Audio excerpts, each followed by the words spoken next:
Kung merong inquiries ang Teeth, you guys can reach out to Mike Dizon. Siya ang parang magiging Mike D Management Group or something. Parang ganun yung gagawin namin. So, naging parang majority na rin sa group na nag-decide na we're gonna, part ways with Soupstar. I mean, wala naman kaming beef with Soupstar. Kaibigan namin si Darwin and marami kaming naging kaibigan sa Soupstar, mga bands, mga roadies and road managers.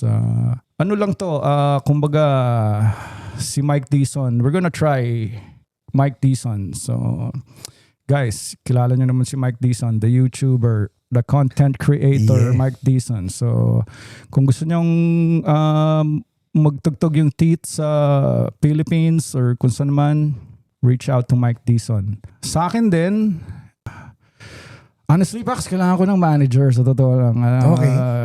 Naloloka na ako kumausap sa mga producers at parang feeling ko asshole ako kausap pagka ako yung kadil mo. Kasi syempre may mga bad experiences ako in the past. Yep.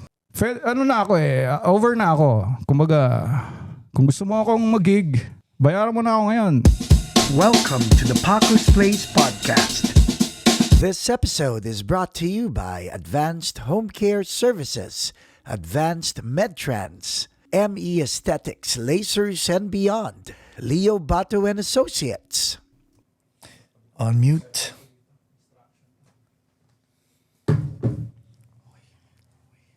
Headphones. Taga salamin. Pakita? Sa ngipin. Wala. Okay. Good.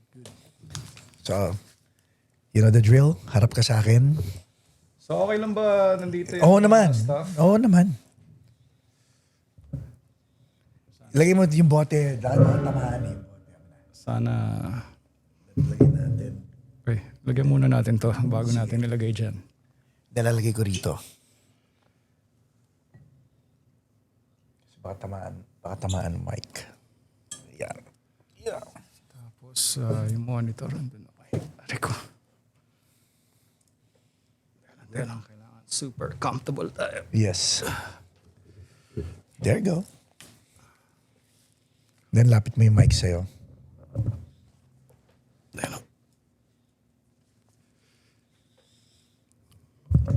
Grabe yung pinakain ni Jill sa atin no? Oo Manana ba ako pag si Jill yung kasama ko? Parang pati ako hindi ako Oh my God, si Tone. Naalala ko tuloy. My goodness. What an idiot. Super. Tone, kung nanonood ka. I mean, tanggap naman niya Parang basta. Mahal ka namin, Tone.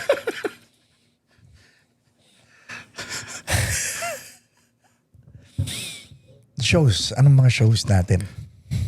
Yun nga, sa Dallas, Killeen, Texas, Houston, and San Antonio.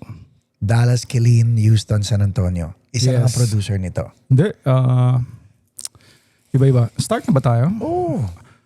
Iba-iba.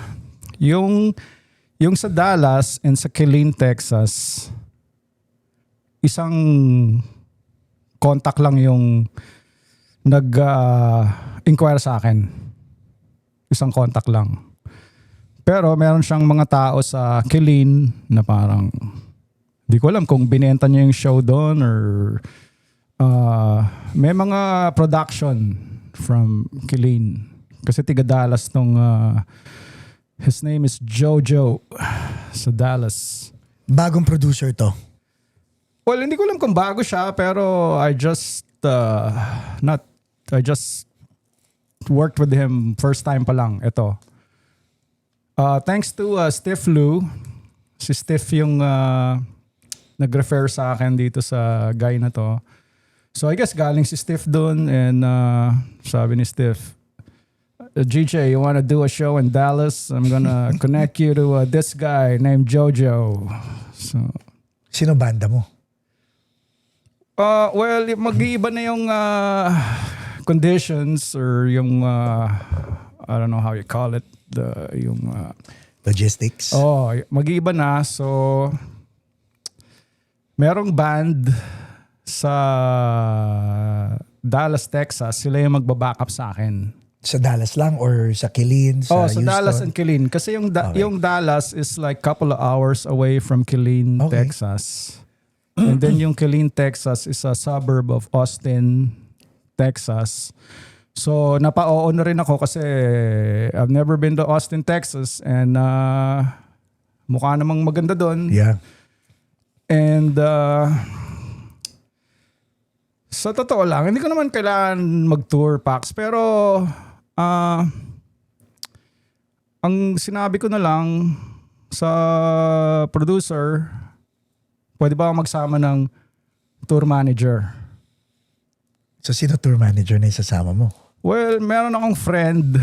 So, isasama ko siya sa tour para at least may katulong akong magbenta ng merch or tamang kuha mo nga ako ng whiskey sa bar or I don't know, hair and makeup or... So in other words, entourage mo, dalawa lang kayo? Dalawa lang kami and kasi yun nga si Tim went down and kailangan pa niya mag-rehab. So Tim is Tim De Ramos, no? Yes. One of the best drummers dito sa LA. Yes, I know. Hi Tim. Hi Tim. And so yun, mag-iiba yung setup. Pumayag na rin ako kasi I like traveling. And syempre babayaran ako dito. Yeah. And alam mo, mas malaki pa yung kikitain ko, Pax, pag ako lang mag-isa. Kasi pagkasama ko si Tim and si Don, syempre mas magastos yun, di ba? Magastos in terms of airfare, accommodation, sweldo. food, Yeah. sweldo. So yun, tinanggap ko na rin kasi I mean, it's a blessing rin naman to get offered to do shows sa ibang state. And yun, ayoko naman initially ayokong mag-jam with mga taong hindi ko pa nami-meet, Pax. Kasi nga I have Tim and Don. Yeah. So parati kong ini-insist. Gusto ko kasama ko tong dalawang to. Correct. If not, don't bother me. Correct. Don't call me. Teka, kung Tim and Don, ibig sabihin naka-backing track kayo or nagigitara ka? Well, nagigitara ako, pero meron kaming isang backing track na guitar or tamang keyboard or some ambient sound. So yun, makikijam ako sa mga local Texas musicians and okay na rin. At least may kasama ako, hindi ako mabobore. Yeah. May kasama akong mag-iikot-ikot around Texas, inom ng local beer and kakain ng And this is in May, ha? May. Pwede ko i-plug na naman. yun, Pax. Okay, Texas Pinoys, listen up. I have shows in Texas.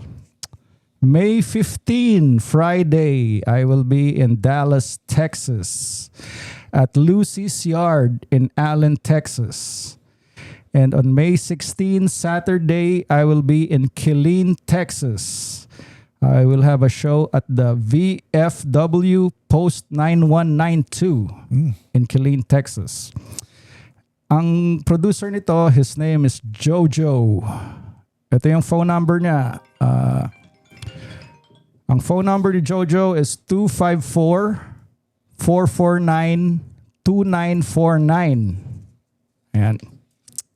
And pagkatapos niyan, pasensya na yung post-it note ko. Hindi ako... Alright. July 24, Friday. Okay. I will be in San Antonio, Texas at the Red Horse Bar. Uy, maganda yung lugar na yan. Yes. Gusto ko yan. Pax, I love San Antonio, Texas. Dati akala ko is, ang alam ko lang sa San Antonio is yung San Antonio Spurs and yung Riverwalk ba yun? Or yung The Yes. Alamo. The Alamo. Oh, yes. Pero maganda pala sa San Antonio, Texas. And ang producer nito, his name's OB1 Kenobi. Si OB. Yes. Di ba siya na nag-produce sa inyo ni na Jonathan? Yes. Tama ba? Oh my God, si OB, he's a cool guy. Yeah. Nasa Navy ata siya or Air Force or sa Armed Forces. I'm not sure. Tsaka yung asawa niya. So pareha silang nasa military. Thank you for your And service. yes, and maayos tong si OB Pax, yung production niya is maayos, yung staff niya naka-headset sila, walkie-talkies, namang maayos. Yung Airbnb namin ni Tim at saka ni Don sa San Antonio. Man, I swear to God, 20 tao kasya dun sa Alam ko yan. Airbnb namin. Alam ko yung natulugan na rin namin yata yung Airbnb na yan. Ang ganda, no? Oo, doon kami nag-Airbnb. Ito yung 2 stories. Oo. Oo. Ang daming rooms. Yeah. Tapos si Tim tsaka si Don, nag-roommate pa sila dun sa pinakamaliit na kwarto dun sa house. Well, yun anyway, kung kailangan nyo ng tickets sa San Antonio, si OB ang kontakin nyo.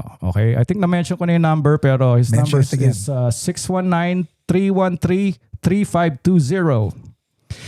Alright, after nyan, the next day I will be in July 25, Saturday, I will be in Houston, Texas at Pasayahan sa Nayon in Houston, Texas. Ang contact naman dito si Brother Joey. Ang number ni Joey ay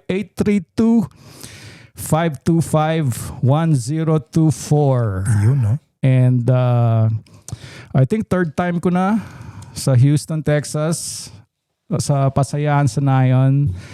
And okay tong si Joey. Marami kaming adventure sa Houston.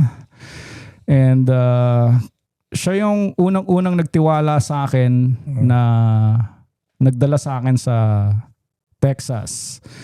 So, Nasa thank you, lumang PSN pa yun eh, di ba? May ibang PSN pa yan bago lumipat Yes. sa... Pero ngayon meron ng, well, hindi na bagong PSN. Medyo Yeah. luma na rin to. Pero it's the latest location of PSN, of Pasayahan sa Nayon. Yes, meron siyang, napunta mo na ba yung latest location? Hindi, yung dati ang napuntahan ko. Oo para siyang mga kapistahan grill. Parang mga ganun Okay. yung vibe. And masaya. Pag nagigig ako doon, nandun yung mga local Houston Pinoy community. Nandun sila and masaya. So, these shows, why all of a sudden an outburst of shows in 2026? Pero kanina tatanungin kita on cam, kamusta ang Pilipinas? May racket ba sa Pilipinas? Sa Pilipinas, wala. Wala. Maraming reasons kung bakit wala. Yung isa sa reason is wala na kami sa Superstar. Oh. So, wala kaming manager. But, kung merong inquiries ang Teeth, you guys can reach out to Mike Dizon. Siya ang parang magiging Mike D management group or something. Parang ganun yung Okay. gagawin namin. So, Ang sandwich ba was it ever with Superstar? oh yes. Matagal lang Superstar ang sandwich. Pati Ultra Combo, di ba? Ultra Combo, yes. So- Sandwich, hindi ko alam kung sinong nagmamanage sa sandwich ngayon. So, Pero Ultra, okay. Kasi parang paano mo kung sandwiches with Superstar at nandun si Mike, would it be naturally selective na nandun dapat ang Teeth or hindi? Doesn't work that way. Hindi eh. Pero I guess naging parang majority na rin sa group na nag-decide na we're gonna part ways with Superstar.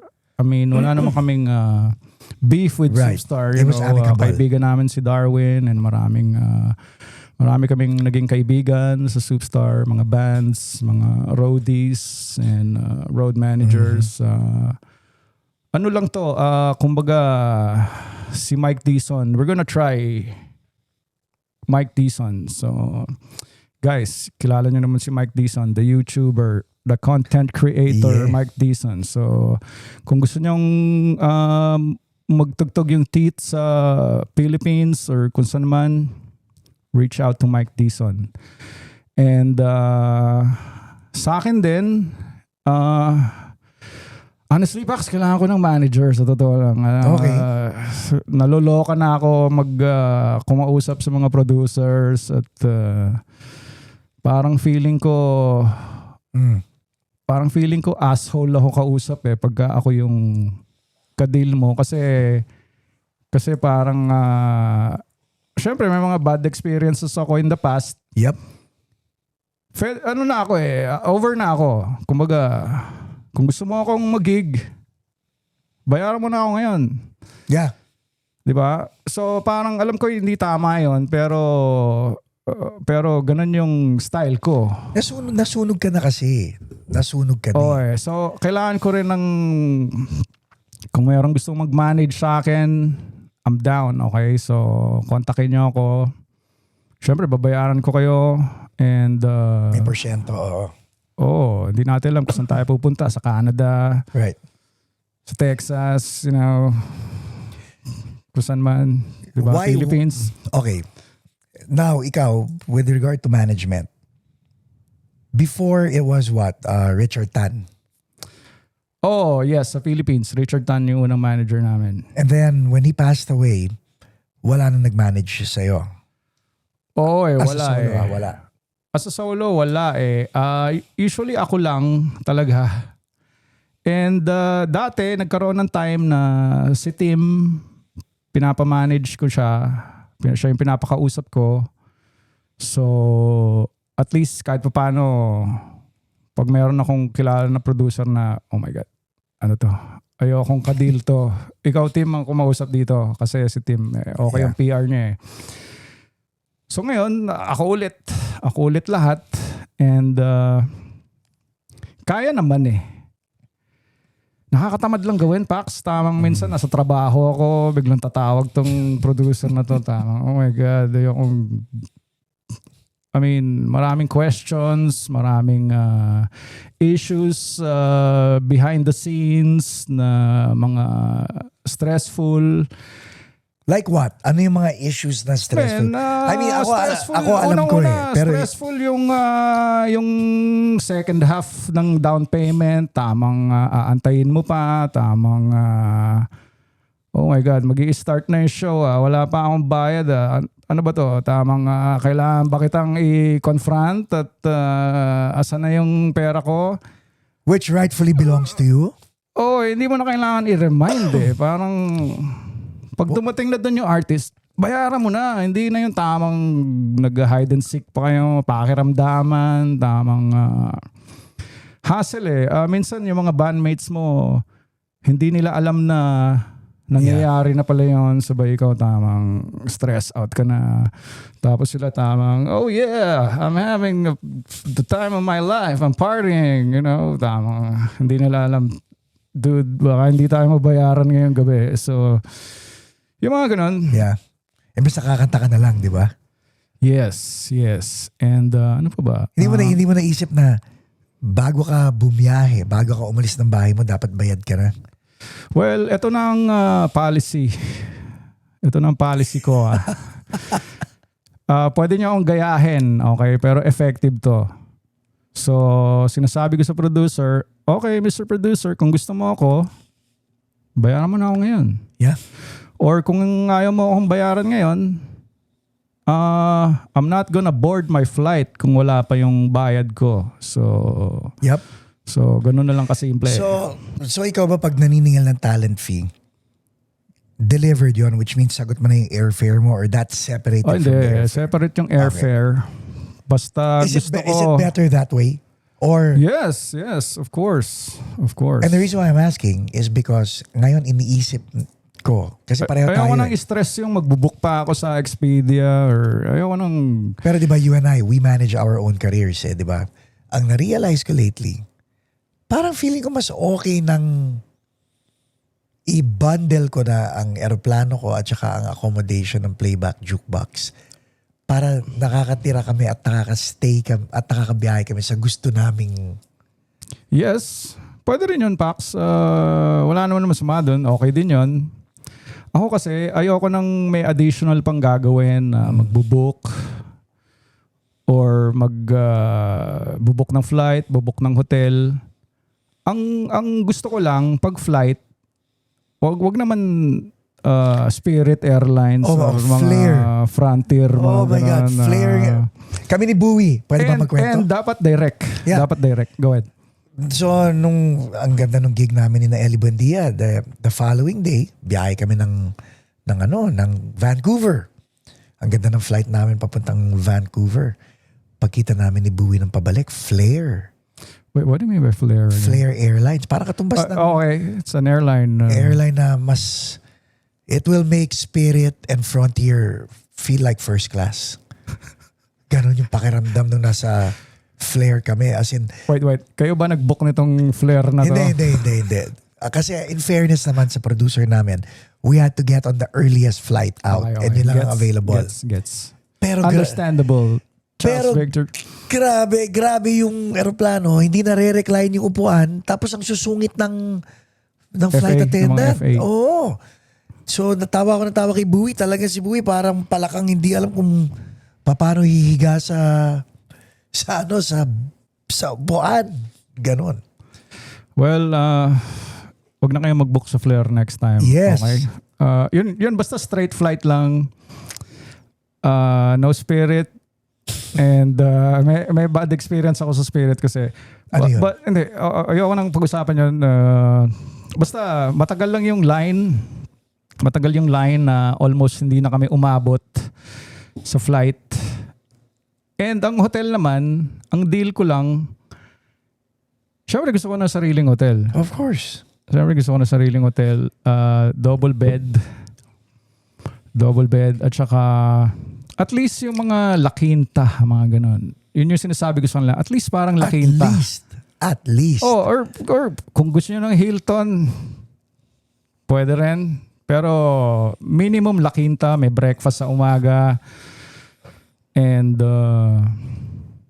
yun, syempre yung transportation, kahit hindi na yung gas yung ano na lang, yung parking fees sa LAX. Parking fees kasi umaabot din ng 100 yan. So, yun, sinasabi ko. No? Sinasabi ko yun. Speaking of that, pag-usapan natin for the new artists na nag-handle din ng mga career nila. Is it prudent na dapat alam nila tong mga bagay-bagay na to? Well, kung bago, hindi pa nila alam to. Pero yung conversation natin na to, di ba? The importance of this conversation na at least, hindi ka naman nagdi-demand ng the moon and the sky, pero at least dissenting pamamaraan na hindi ka agrabyado. Gusto mo pa ng ano? Yes, please. Salamat pala dito sa Macallan. Yes. Courtesy of Advanced. Pwede ko bang bigay sa'yo ito? Oo naman. Kung may post mo. Nalagay natin sa nalagay natin sa on-screen. Yeah, meron din ako Europe shows So, Sige nga, kailan ang Europe naman? Well, etong si Steve Lou, every year ata pumupunta siya sa Europe or parang ganoon yung pakiramdam ko. Yeah. Parati siya nagtutour and kailan ba ito? Mga 2 years ago ata to. Basta nag-tour kami sa Houston. I think 2 years ago. Sabi niya, Glenn, I wanna take you to Europe. Kasi dinala ko si Orange and Lemons doon and ikaw yung next ko na dadalhin. Galing. So, ako tamang stiff. Never pa ako nakapunta ng Europe. Siyempre, gusto kong pumunta doon. So, yun, wina-workout na niya ngayon. And sabi niya sa akin is i-blackout dates ko yung last weeks of September and early October, parang ganun. So Panalo. later September, early October. And ganun din yung setup. Merong band sa UK na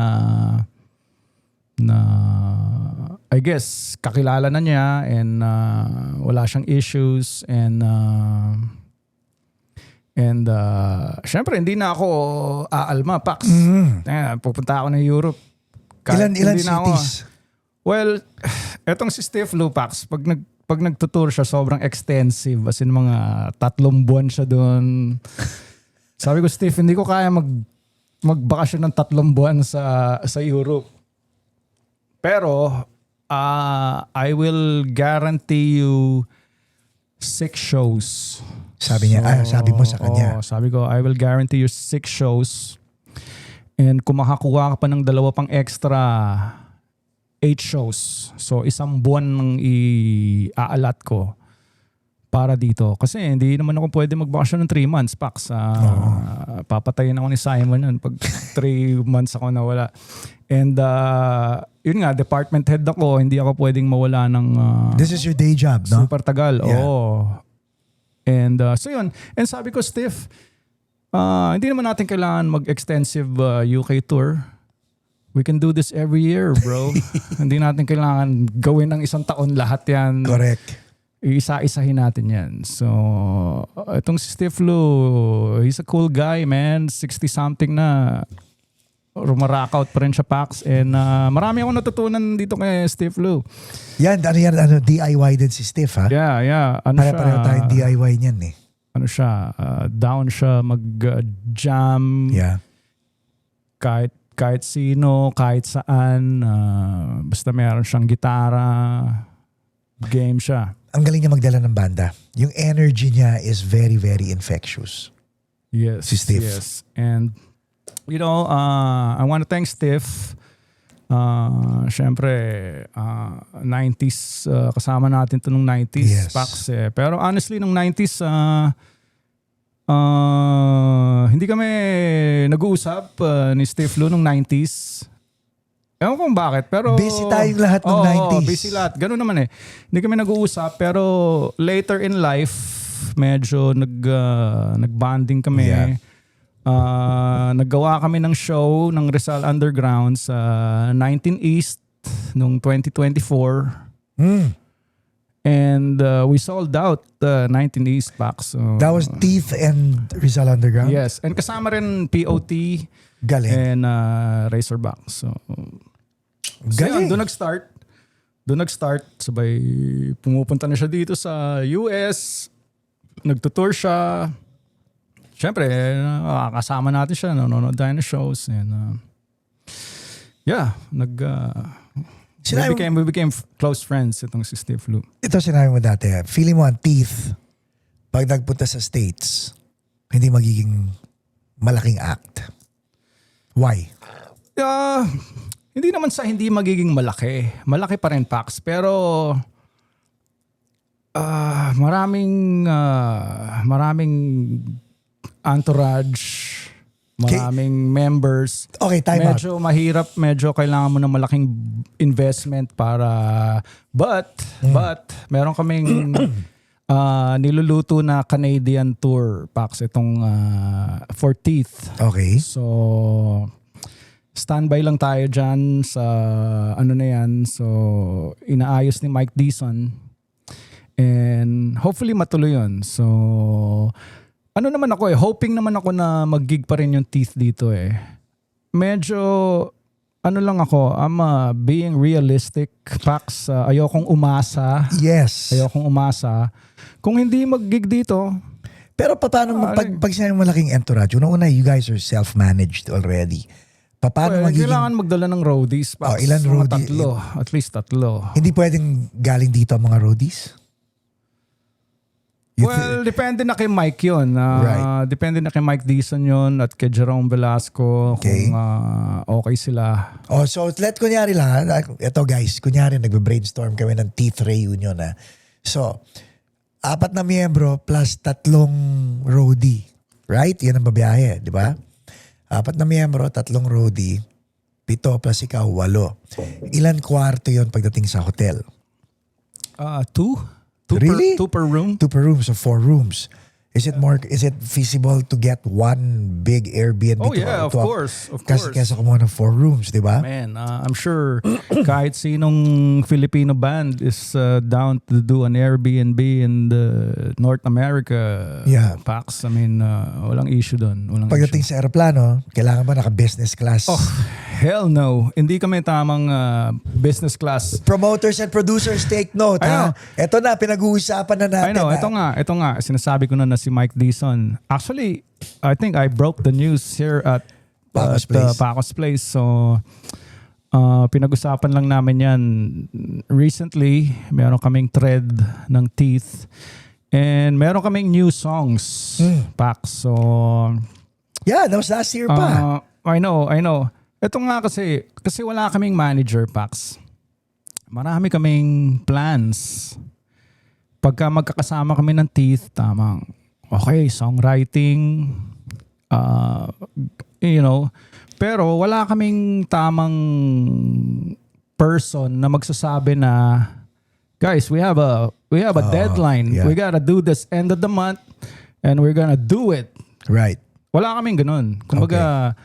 Kumbaga kami parang meron lang kaming equal share ng stock ng banda na to the point na wala talagang isang tao na bro, gagawin natin to. Either ayaw nyong lahat, gagawin natin to. Wala kaming ganun eh. Hindi, kailangan manager ang magsa-step up na parang, guys, ilabas natin tong kanta na to. Let's do a music video. Kahit wala tayong crew, kahit low budget music video, let's put it out on Spotify, let's put it on YouTube. Wala kaming taong na magsiset ng deadline or magko-command sa amin na gawin yun eh. So parang hindi naman nagkakatamaran pero syempre si Jerome he's busy with Ellie Buendia, yung solo album ni Ellie. Yeah. Siya yung gitarista. Tapos si Peds, busy siya. Meron siyang Facebook page na content creator na rin itong si Peds eh. Meron siyang Facebook na nagbo-blow up tungkol sa mga RC, mga remote control page Facebook. So busy siya doon. Si Mike Dizon busy rin. So wala talagang urge na kailangan mag-gig tayo ngayon. So hindi priority, in other words. Yes. But if the opportunity comes, they'll all take it.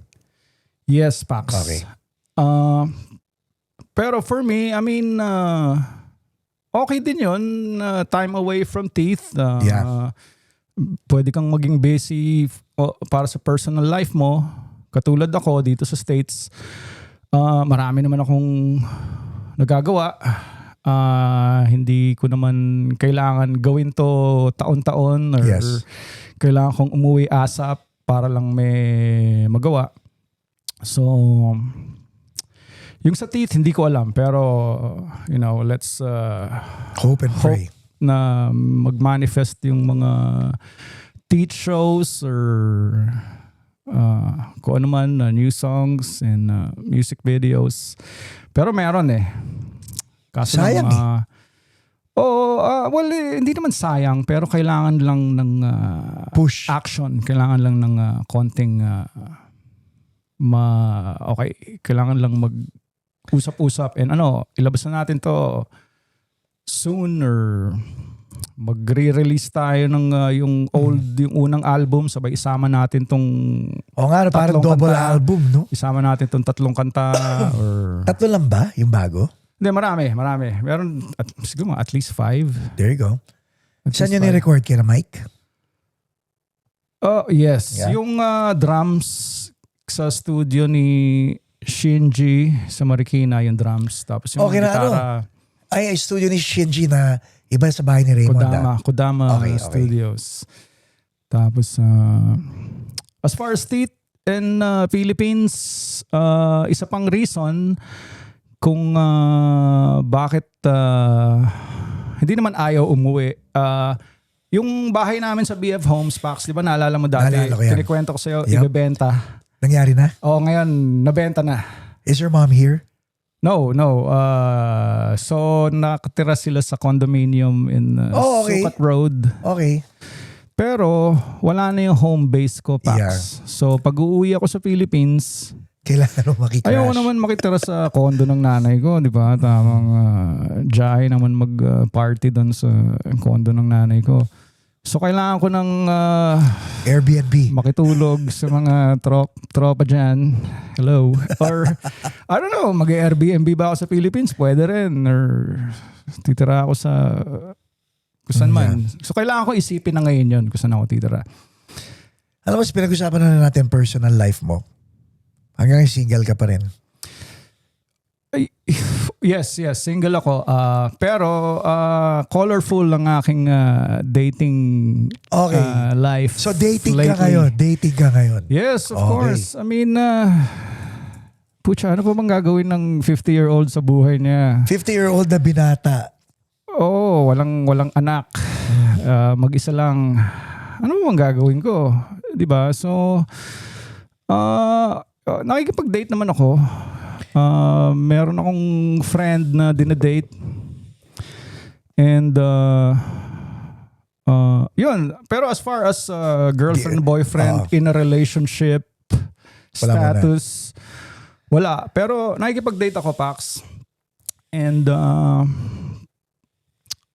yun nga. So, Abigyan kita senaryo. So ikaw, you were once married, di ba? Hindi na. Pag dumating yung opportunity na yun ulit sa'yo, yes. pero sa edad natin, kasi pag bata tayo, madali kumuha ng single eh. Sa edad natin, may kasama na yan, may bit-bit na yan. Paano pag biglang may dumating sa'yo na may anak? Kasi ikaw wala ka pa rin anak ngayon. Wala. Pax, pag sa mga single moms, wala akong issues with single moms. Okay. As in, wala.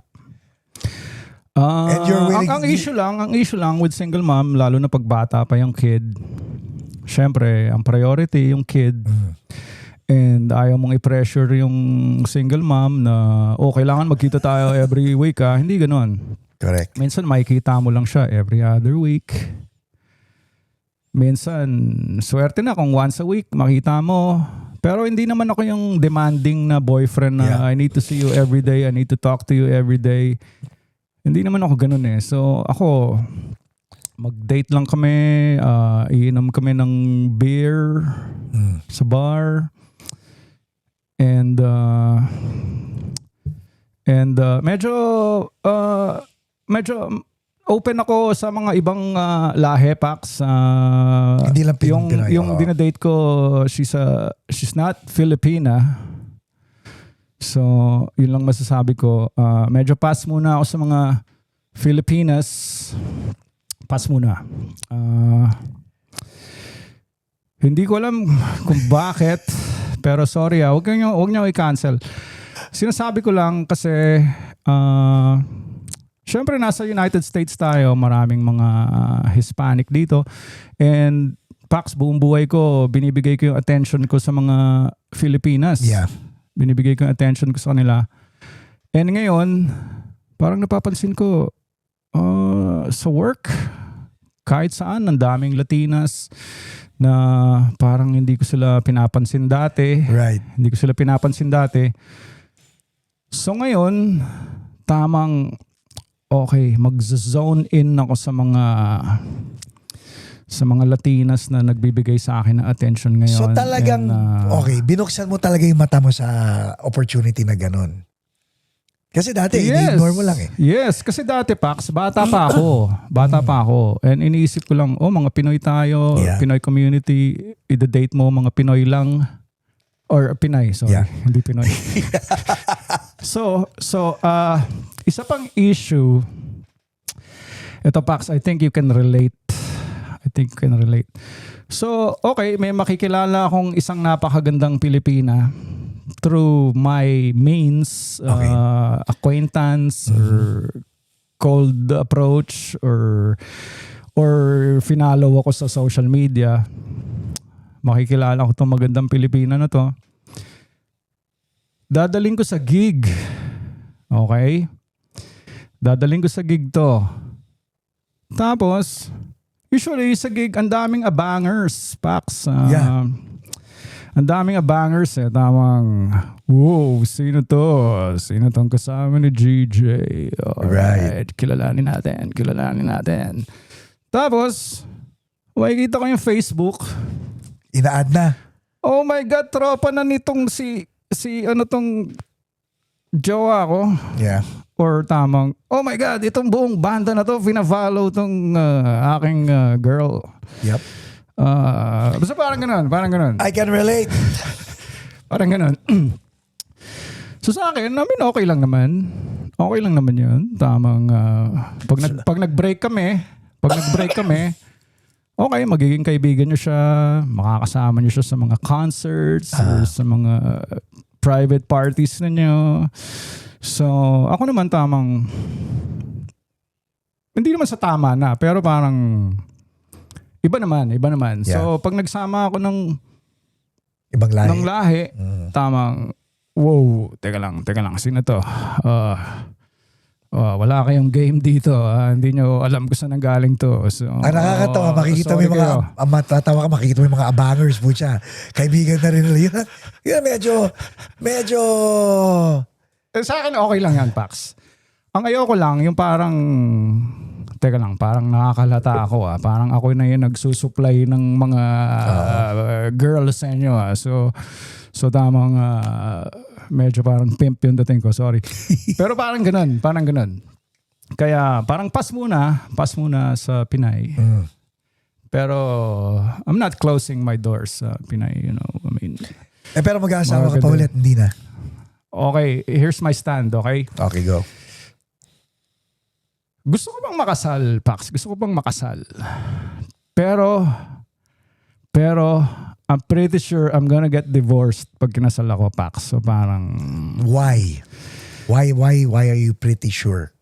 kasi ang dami kong kilala na nakinasal ulit, sabay na-divorce ulit. So, and I don't trust myself. I don't trust women. I mean, sorry, medyo bitter ako. Okay, huwag niyo ako i-judge. Okay, mahirap makasal eh. Pero, Kasi yun, commitment na talaga eh. pero kung tamang companionship, Yeah. kailangan ko lang ng travel buddy, kailangan ko lang ng drinking buddy, or mag-smoke kami ng weed every now and then. Yun, gusto ko yun.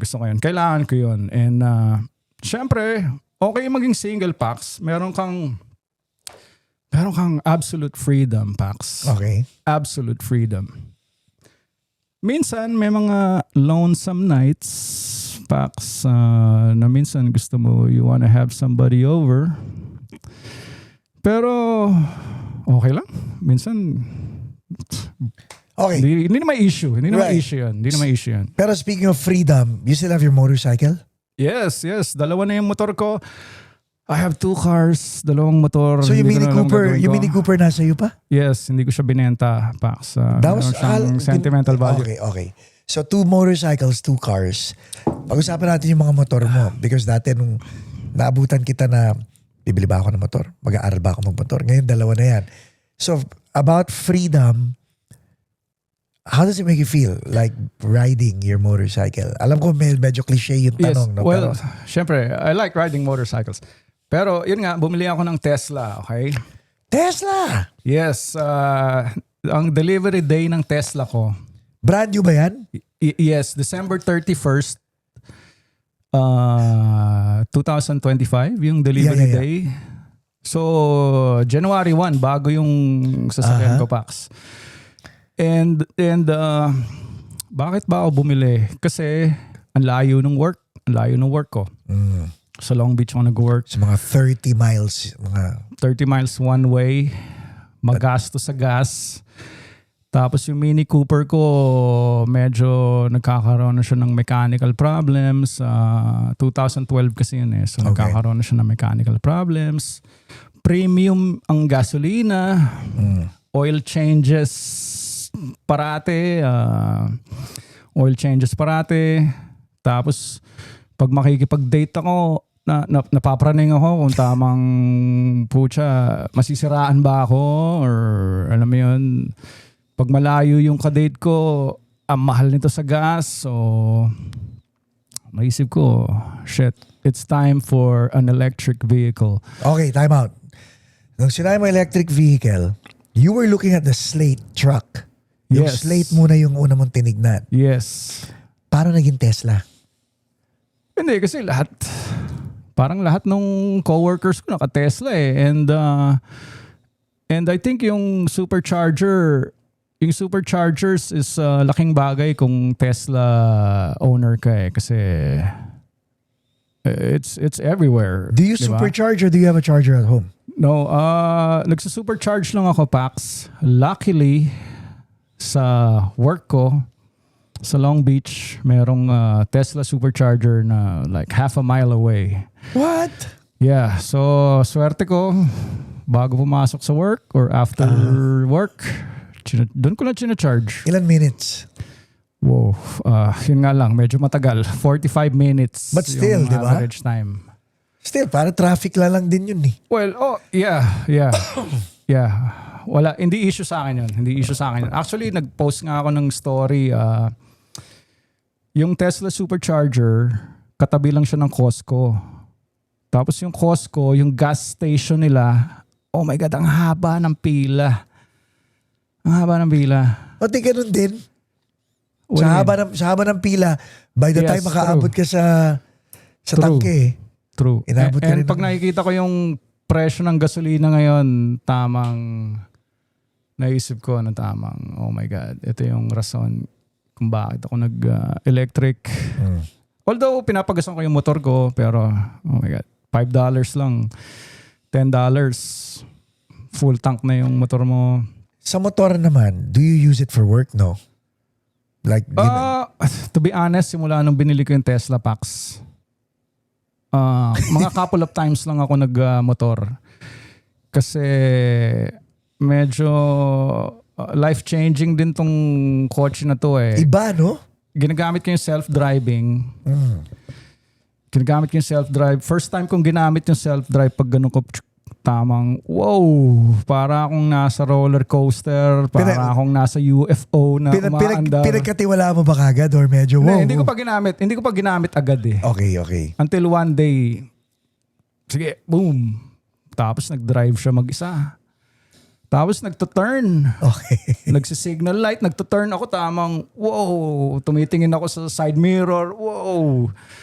So, medyo parang inosente yung dating ko. Yeah. Pero ngayon, syempre, sanay na ako. And ginagamit ko siya parati pag nasa 710 ako kasi nakakabaog sa 710. Oh, Alam mo yun, wala na pag gumaga. Oh my God. ang traffic, wala kang makitang okay.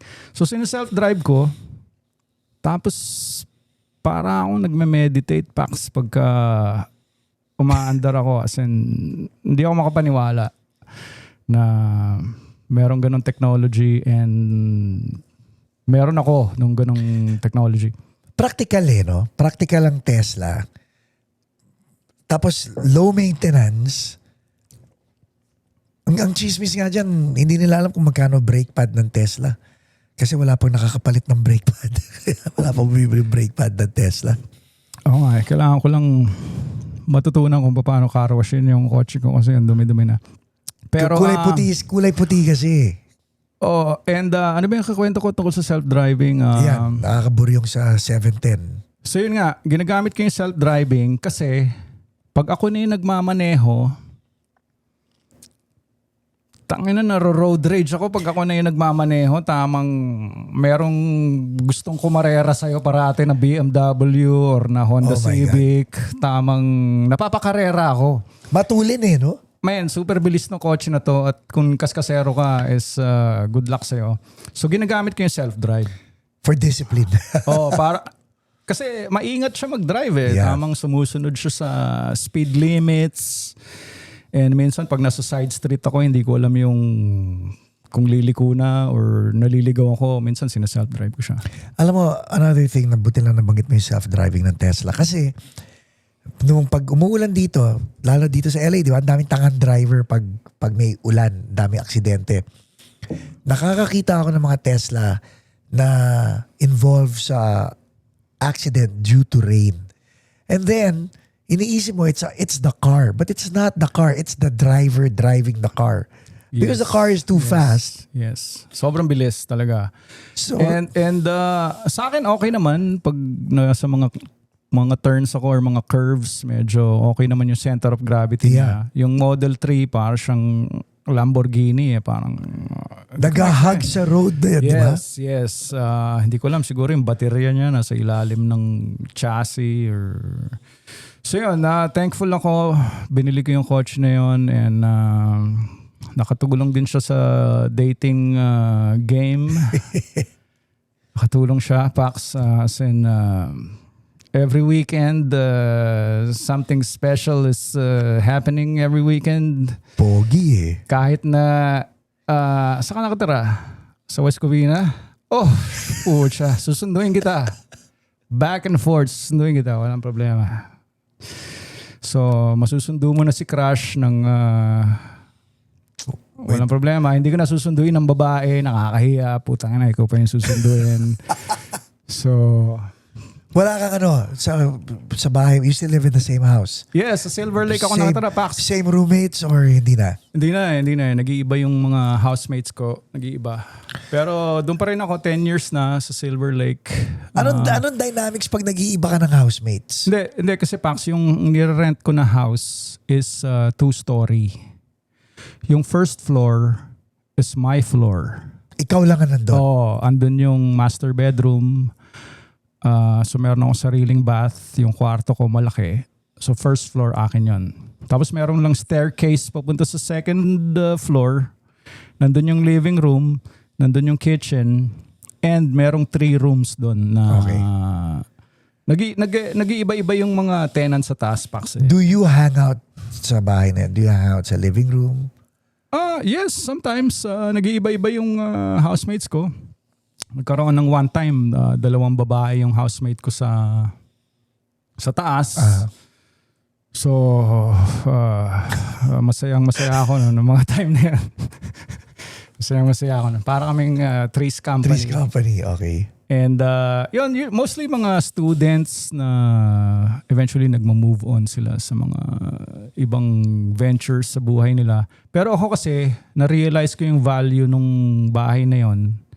Kasi ang rent ko is 700 lang, Pax.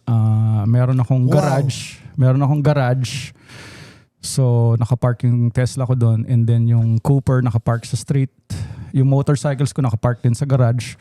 So, for 700, nandun ka sa Silver Lake. Gandang neighborhood yun. Is it in front of the lake? Man, ang cross street namin is Sunset God. Boulevard pa ako. So, maglalakad lang ako sa kanto. Nasa Sunset Boulevard na ako.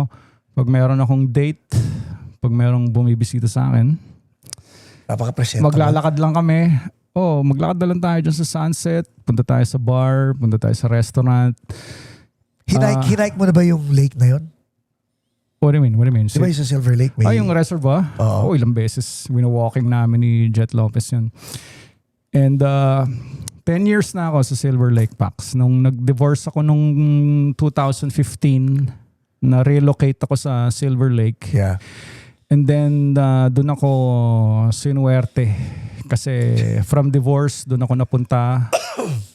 And sabi ko, hindi na ako magiging broke ulit. Right. And dito na ako, 700 lang, pwede akong magbakasyon sa Philippines ng 3 buwan. I can afford yung rent. So, mabayat ang landlord? Yes, nurse yung landlord namin, yung babae nurse, tapos yung lalaki is siya yung parang landlord. Yes. So it's a Filipino couple. And alam ko Apple the App lives in the area also. Yeah, gusto ko yung area ko, Pax. Malapit ako sa Dollar Hits, mga Bahay Kubo, Tita Nice. Linas. Malapit ako doon, ilalakad ko lang yun. One time nag-concert ako sa Dollar Hits. Napakanta ako doon ng mga few songs dahil kay Charles Victor. Ito yung the following day. Charles Victor. The following day, ako naman yung nagpunta ron. Yes. So, Okay. napakanta ako doon sa community. So, Okay naman. Matagal na akong kumakain doon. Hindi nila kilala kung sino ako. Ilang years na ako kumakain doon, hindi nila ako kilala kung sino. Pero nung kumanta ako, parang, oh my God, siya pala si Laklak. Siya pala yun, si The Teats. Yun, may libreng isaw na ako ngayon at mga Right. melon juice. So kaya kilala ka na sa Dollar Hits talaga. So may VIP treatment ka na, ganun. I know. Gusto ko pala thank you kay Charles Victor. Yeah. Hinukap niya ako nung Eraserheads and River Maya shows. Hinukap niya ako sa Combo on the Run din. Hinukap niya ako kay Dayan. Gusto ko magpasalamat kay Dayan. Siya yung nag-usher sa akin sa upuan ko. Tapos gitnang-gitna ako. And katabi ko si Mr. Wishbus USA. Si Aaron. So thank you. So nakita rin tayo doon at ni Bowie. So, How'd you like the movie? man, gusto ko yung movie kasi parang feeling ko part ako ng movie na yon. Although hindi kami pinakita, feeling ko part ako. Or part kami ng Teeth, sorry.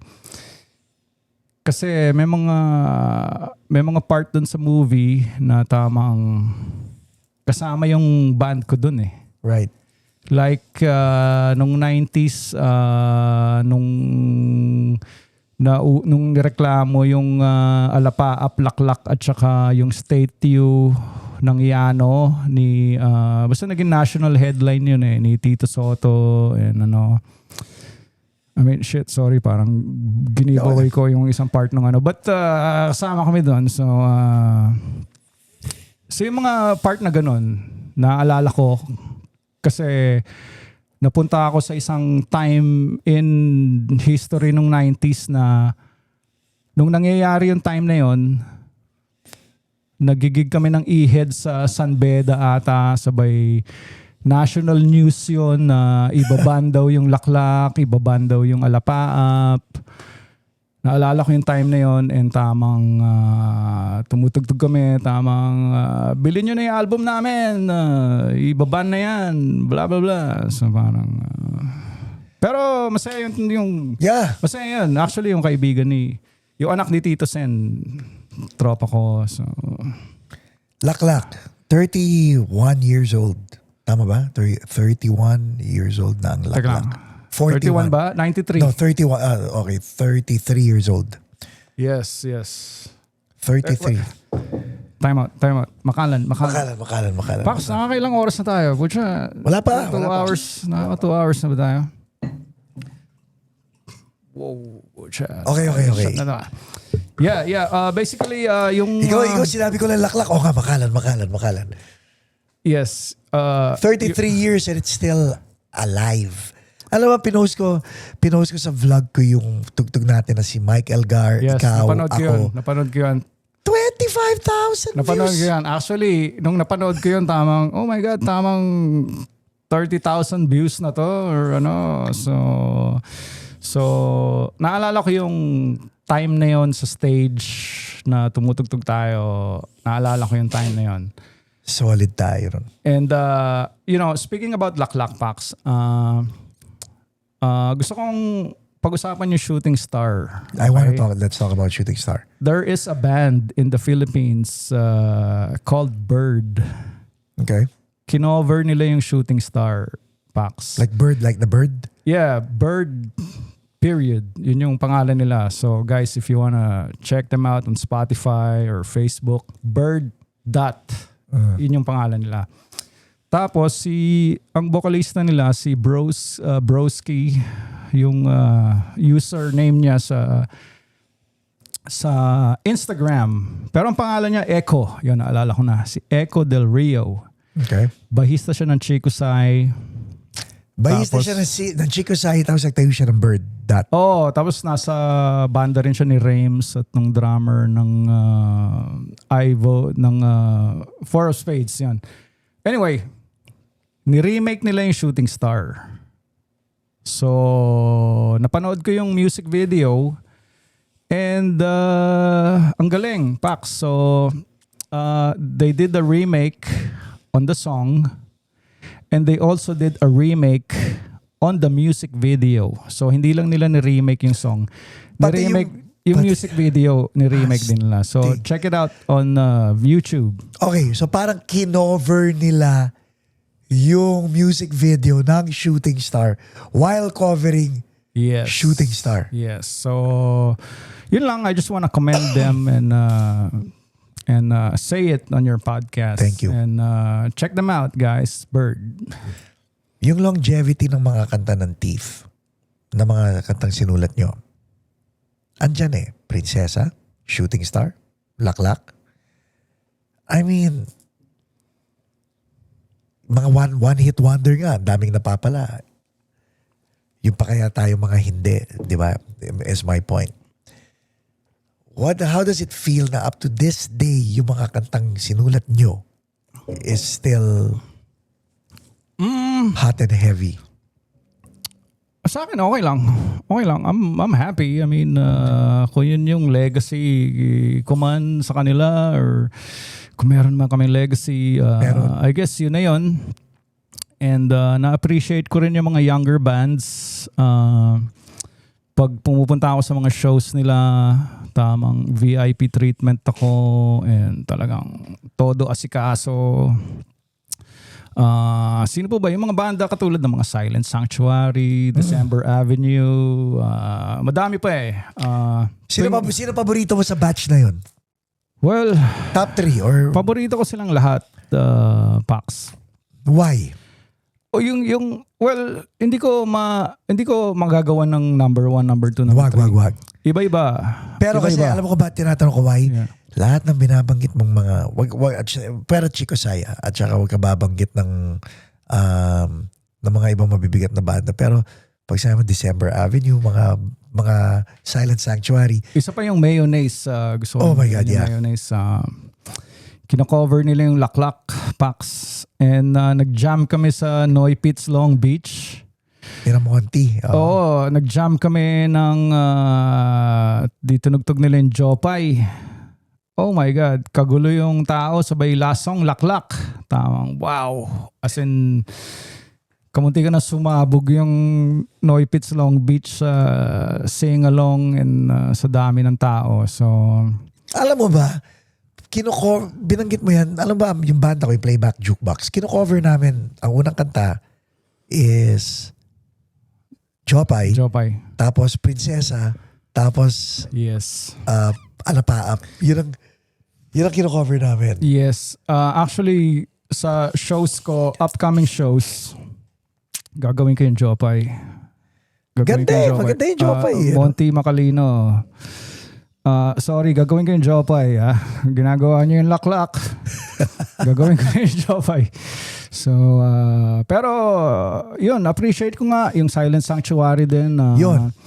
Nag-jam kami sa Las Vegas ng Shooting Star. Tapos may mga cello, may mga violin, tamang kakaibang experience and mabait sila sa akin. Yun yung na-appreciate ko and yun, good times.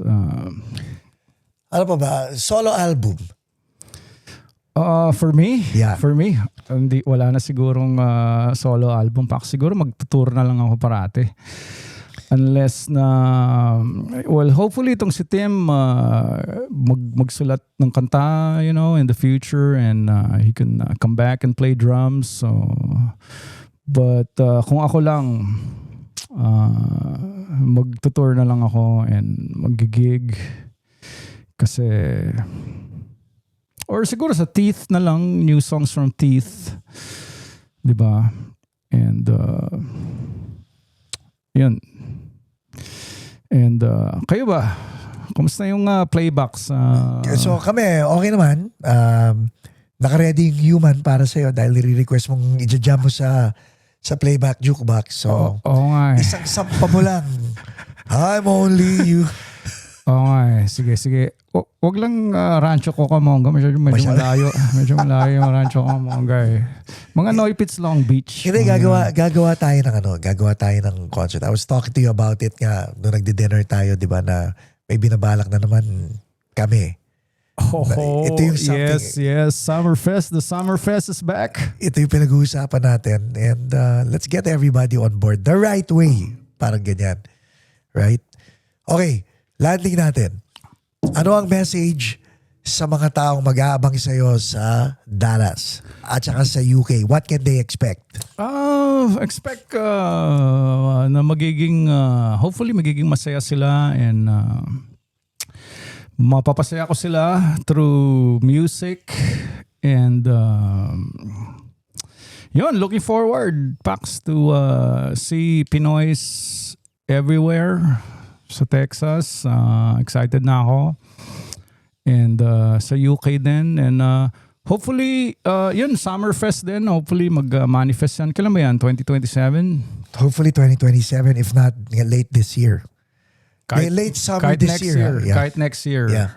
Okay lang ako. And yeah, thank you sa Paco's Place. Thank you, Glenn. Paco, sinusuportahan mo yung Pinoy community and tuloy mo lang tong Paco's Place. And sa mga Paco's Place viewers, sana hindi kayo nagsasawa sa mukha ko. Tama, pang 5 beses ko na ata to. Or I think pang-apat. Pang-apat. Yeah, man. And more power sa Paco's Place. And thank you, Paco. And hopefully magkita tayo soon. Soon after nito. So, final question. Masaya ka ba, Glenn Jacinto? Oh, yeah. Yes! I am so happy. Ladies and gentlemen, Glenn Jacinto! I love my life.